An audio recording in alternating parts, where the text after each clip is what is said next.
Welcome and thank you for joining us this afternoon for Coverage to Care, making the most of your health insurance policy.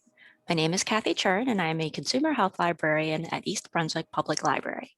Today's program is brought to you by the Family Resource Network and the Libraries Just for the Health of It initiative to promote community health and wellness. Our speaker today is Renata Svincica, MPA, Community Health Manager at the Family Resource Network. Please be aware that this talk is being recorded. Please keep your microphones muted and your webcams off. The recording will be available at ebpl.org/YouTube. If you have any questions, please type them into the chat box. Our speaker will answer questions at the end of the talk. And without further ado, I will turn things over to Renata. Thank you so much, Catherine, and welcome everyone to today's presentation. Thank you so much for joining me today on this warm spring day. Today's topic is coverage to care and making the most of your health insurance policy. So this presentation will really dive into your health insurance and literacy when it comes to health insurance and really how to use your plan to make sure that you're getting the most out of it. And I'm going to begin now. So what is coverage to care? It is usually referred as CTC, and it aims to help individuals understand their health coverage and connect to primary care and the preventative services that are right for them so they can live a long and healthy life. And there are 5 ways to make the most of your health coverage. And those 5 ways is just something that our FRN navigators came up with. So the first step is to confirm your coverage. Second, to know where to get help. Third, locating providers. Fourth, scheduling appointments. 5, follow your plan of care. And now I'm gonna get into detail for each step. So the first was confirm your coverage. So probably during open enrollment between November 1st and January 31st, you went on the Get Covered New Jersey marketplace and you selected a plan. And you really have to make sure. So once you do that, once you select a plan on the Get Covered New Jersey marketplace, unfortunately, it is not enough to activate your policy. You do have to make sure that you pay your first monthly premium. So that you can actually start using your health insurance policy. And a lot of times the Get Covered New Jersey marketplace, they ask for supporting documentation, whether it's to prove your income or if you moved recently, you will have to provide proof of residency. Maybe it's some kind of immigration related paperwork. So yeah, like I said, they do typically ask for some supporting documents. So it is also very important that you upload the documents or send them in via mail in a timely fashion. They usually give you a deadline. So if you don't submit the documents, they will cancel your policy, even if you continue to pay for your premiums and don't submit your supporting documents, they will cancel your plan. So 2 things, you have to pay your monthly premium and you have to submit supporting documents. The next step is to know where to get help. So you can contact your health plan to find out cost and coverage information. All Get Covered New Jersey marketplace plans, they do vary in terms of coverage. So there's 3 types of coverage levels. There's bronze, silver, and gold, and they provide very different coverage. So you really have to either get that information from the Get Covered New Jersey marketplace portal, or you can also contact your health plan directly, and they will send you a detailed description of your plan coverage. And if you don't know how to do that, you can contact a certified health insurance navigator for assistance, and we would be happy to assist you with contacting your plan or getting into your portal and really help you understand your benefits. The next step is locating providers. So again, some doctors, they accept one plan, but they wouldn't accept another plan. So it's really important to make sure that the doctor that you would like to see, they do accept your insurance. So you can contact either your health plan via phone or online, or you can contact one of FR navigators and we can help you find doctors that do accept your policy.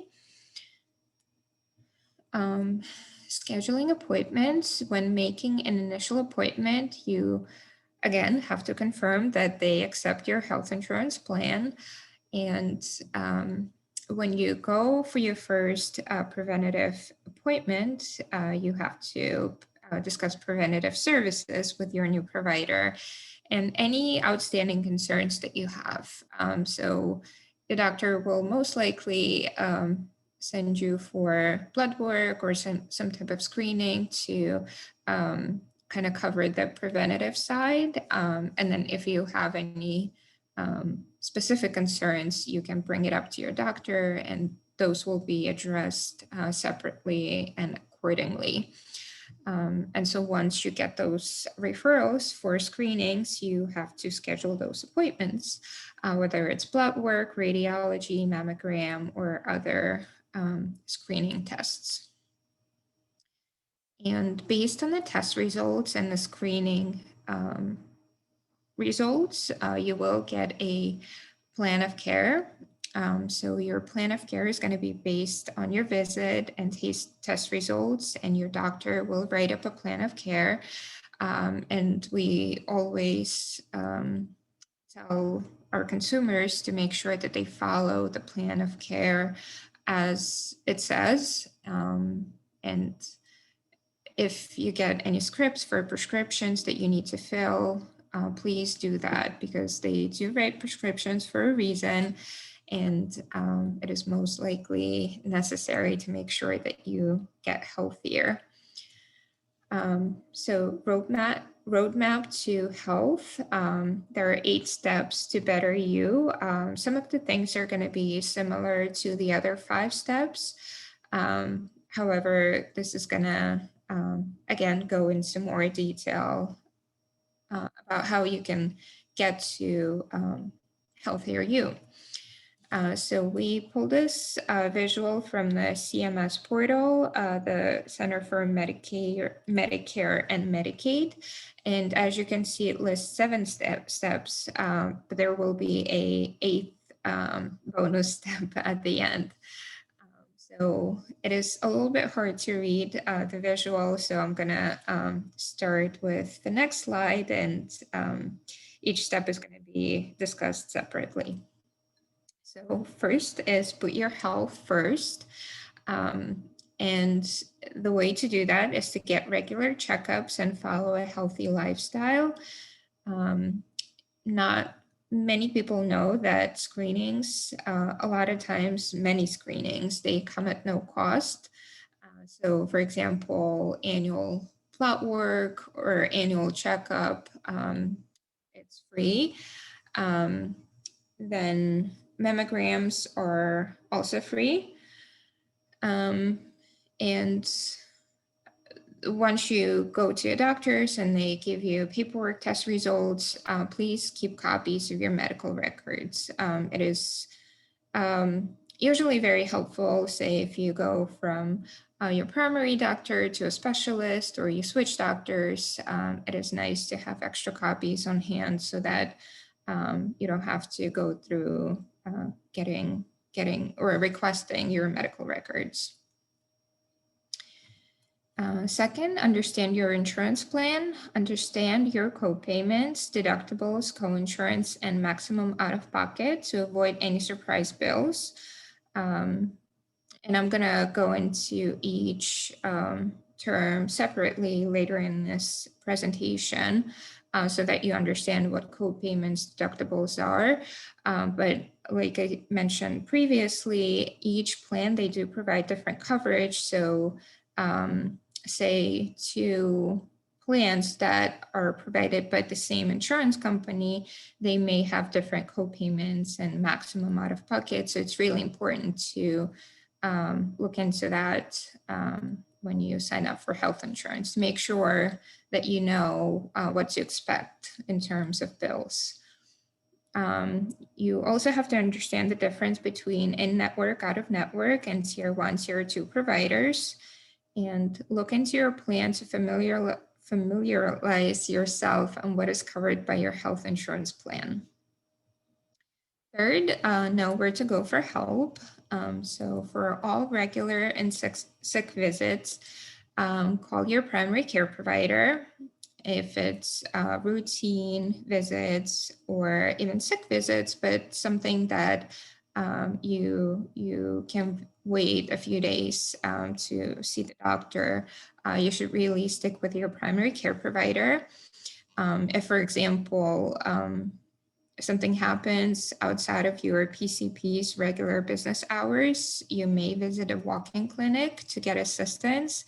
And in case of a life-threatening emergency, we encourage people to go to their nearest hospital.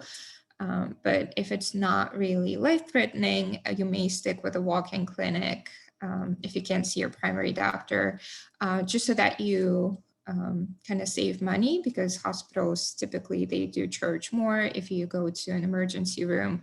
So it's really going to help you avoid any high surprise bills. Fourth, find a provider. All health insurance plans provide a list of providers on their website. So if you go to your insurance company website, you can type in your zip code and select provider type, and it's going to give you a list of local providers in your area. And for some plans, you kind of have to select a provider once you sign up for health insurance. And if you don't do that, they will assign one for you automatically based on your geographical location. However, if you're assigned one automatically, it doesn't mean that you're going to have to stay with this doctor. If you want to change that provider, you can contact your insurance company and you will have no problem changing one to the one that you would like to see. Make an appointment. If you are a new patient, you will be asked to provide your personal and your health insurance information. So typically they will ask for your ID, photo ID, and your health insurance card. And I've said this multiple times throughout this presentation so far, but you do have to verify that the provider accepts your insurance and that they are an in-network provider. You can do so by checking on your health insurance company website or by calling your doctor's office. And again, not many people know that, or even if they do know that, but they don't typically do that. But it is okay to request a day and time that work for you when you make an appointment with your doctor. And if the doctor can't accommodate that, they will give you alternatives, but it is absolutely fine to request a day and time that is best for your schedule. Next step is be prepared for a visit. Have your insurance card and ID with you. Know your family medical history and make a list of medications you take. It is not absolutely necessary to do that, but it is always helpful for your doctor to kind of create a picture of your current health and your history on your family side. And we always encourage consumers to create a list of questions that you would like to ask your provider. It is always best to kind of be prepared in advance. When you get to the office, you may forget something, and when you get home, you kind of remember, so you have to call the doctor's office, and not always that they're willing to answer questions over the phone, so you're going to have to come back for another visit. But if you write down your specific questions, this will ensure that you don't miss anything. And when you discuss everything with your doctor, just take notes. It is also helpful to kind of make sure that you don't forget anything, and you can always revisit those notes at a later time. And if you need assistance during your visit, for example, if you need assistance getting from your car to the doctor's office, you can request a chaperone, or you can bring one with you, a designated person. It is totally fine to do that. Next step is to decide that if the provider is right for you. So things happen, life happens, and you may choose a doctor that somebody recommended, but for some reason they're not right for you, which again, those things happen and it is totally fine. So, you really have to ask yourself if you feel comfortable with your new provider. Did he or she address the questions and met your needs when you saw them? And it is perfectly fine to change your provider at any time if you don't like them for any reason. So if you would like to do that, you will have to return to step 4, which is find a provider. And those are the steps to do that. So now the 8th bonus step, next steps after your appointment, you have to follow your provider's plan of care. You have to fill your prescriptions and take them as directed, schedule follow-up visits if applicable, and you will receive an explanation of benefits from your insurance company.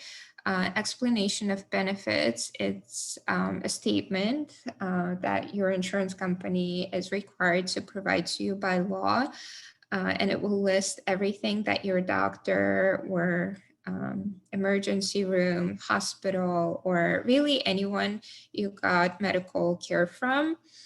They bill your insurance, and so those statements have to be provided to you by your insurance company. And it will tell you exactly what the doctor or medical provider or facility billed your insurance company for, and it would also list the amount that the insurance company reimbursed them. There will be a separate column as well to list patient responsibility, and those explanation of benefits, they usually typically come before your doctor sends you bills. So it will kind of give you the heads up on what you can expect to be billed by your doctor. And understanding your health insurance plan. So I'm really going to go into detail, like when you open your health insurance plan coverage and you're trying to understand how much is covered, what is covered. There's different terms like deductible, copayment, maximum out of pocket. So I'm going to go over those terms to help you understand your insurance. So what is a deductible? A deductible is the amount you pay for covered healthcare services before your insurance plan starts to pay. So for example, your deductible is $2,500. So this means that in addition to your monthly premiums, you will have to meet your $2,500 deductible before your health insurance kicks in.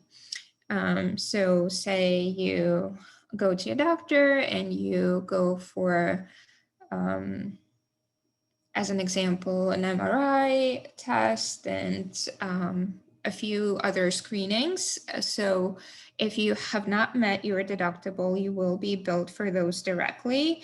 So once the sum for those screenings will reach $2,500, then your insurance kicks in. What is out-of-pocket maximum? It is the most you'll ever spend out of pocket in a given calendar year. So say, for example, your maximum out of pocket is $10,000 and you sign up for a health insurance plan. God forbid something happens, you, I don't know, break a leg and you end up in the hospital and your hospital stay for a week of care ends up being $100,000, it will mean that your insurance will only make you responsible for $10,000, and you will not have to pay more than that. The insurance will cover the rest in 1 calendar year. What is a copay? A copayment or a copay is a fixed amount for a covered service paid by a patient to the provider of service before receiving the service. And for example, to see your ear, nose, and throat doctor, which is considered to be a specialist, your health insurance plan says that you have to pay $65. So you will pay $65 for each visit. And co-payments do not count towards deductible. So say you go see the ENT, so you pay the deductible and you get some additional referrals to get some testing. So that testing will count towards deductible, but the copayment that you paid at the time of your visit will not count towards deductible. The difference between Tier 1 and Tier 2 providers, Tier 1 means you will pay a lower copayment or coinsurance, and Tier 2 means higher copayments or coinsurance. So some insurance companies, they do utilize tiers, and for different doctors in the area, some may get into the Tier 1. That means that they have one specific contract with your health insurance company, and they agreed on certain reimbursements. And then other doctors, they agreed to other type of reimbursements, so they will go into the Tier 2 category. And some doctors, they may choose not to participate with the specific insurance at all. But it really all depends on the type of contract they have between the doctor and the insurance company. But unfortunately for you, that means either lower or higher copayments and coinsurance. What is an in-network provider? So in-network refers to a healthcare provider that has a contract with your health insurance plan to provide healthcare services to its plan members at a pre-negotiated rate. Because of this relationship, you pay a lower cost sharing when you receive services from an in-network doctor. Again, some insurance companies, they want to utilize tiers, Tier 1, Tier 2, but some just stick with in-network, out-of-network, which means that they, if the doctor wants to accept the insurance, they sign the contract, and they have specific agreements based on reimbursement. And what it means to you is that you'll just have certain cost sharing if you see the specialist or medical provider. And if they're out of network, that means you're going to just have to pay out of pocket because they don't accept your insurance. What is a drug formulary? It is a medication formulary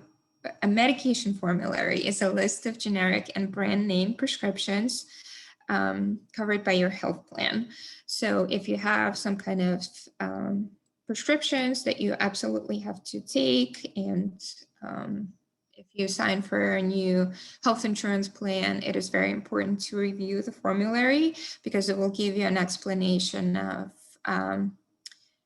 what kind of coverage the plan provides and how much it will cost for you out of pocket to purchase those medications.